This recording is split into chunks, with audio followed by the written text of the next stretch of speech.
Alright guys, so now we're on to domain and range. This should be your third video. Domain and range is fairly easy.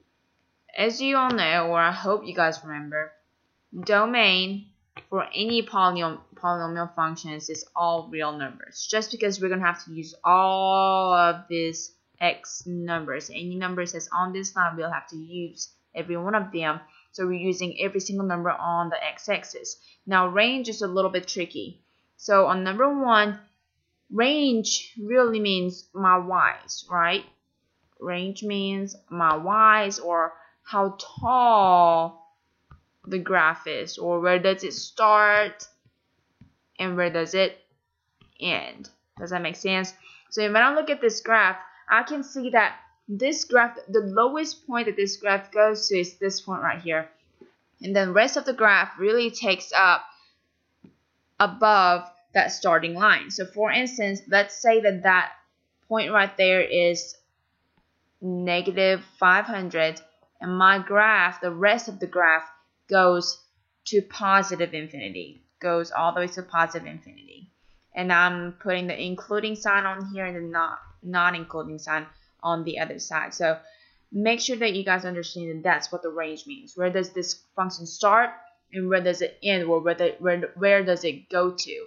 Not necessarily end, but where does it go to? Now let's look at number 3.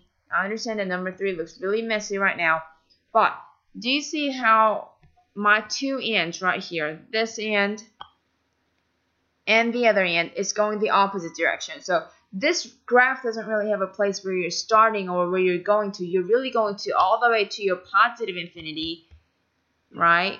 Positive.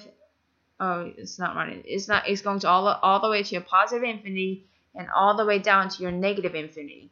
So the range of this number 3 polynomial, this degree 5 polynomial, would be from negative infinity to positive infinity. Or we can just write down all real numbers, because that's where all is covering all of these areas.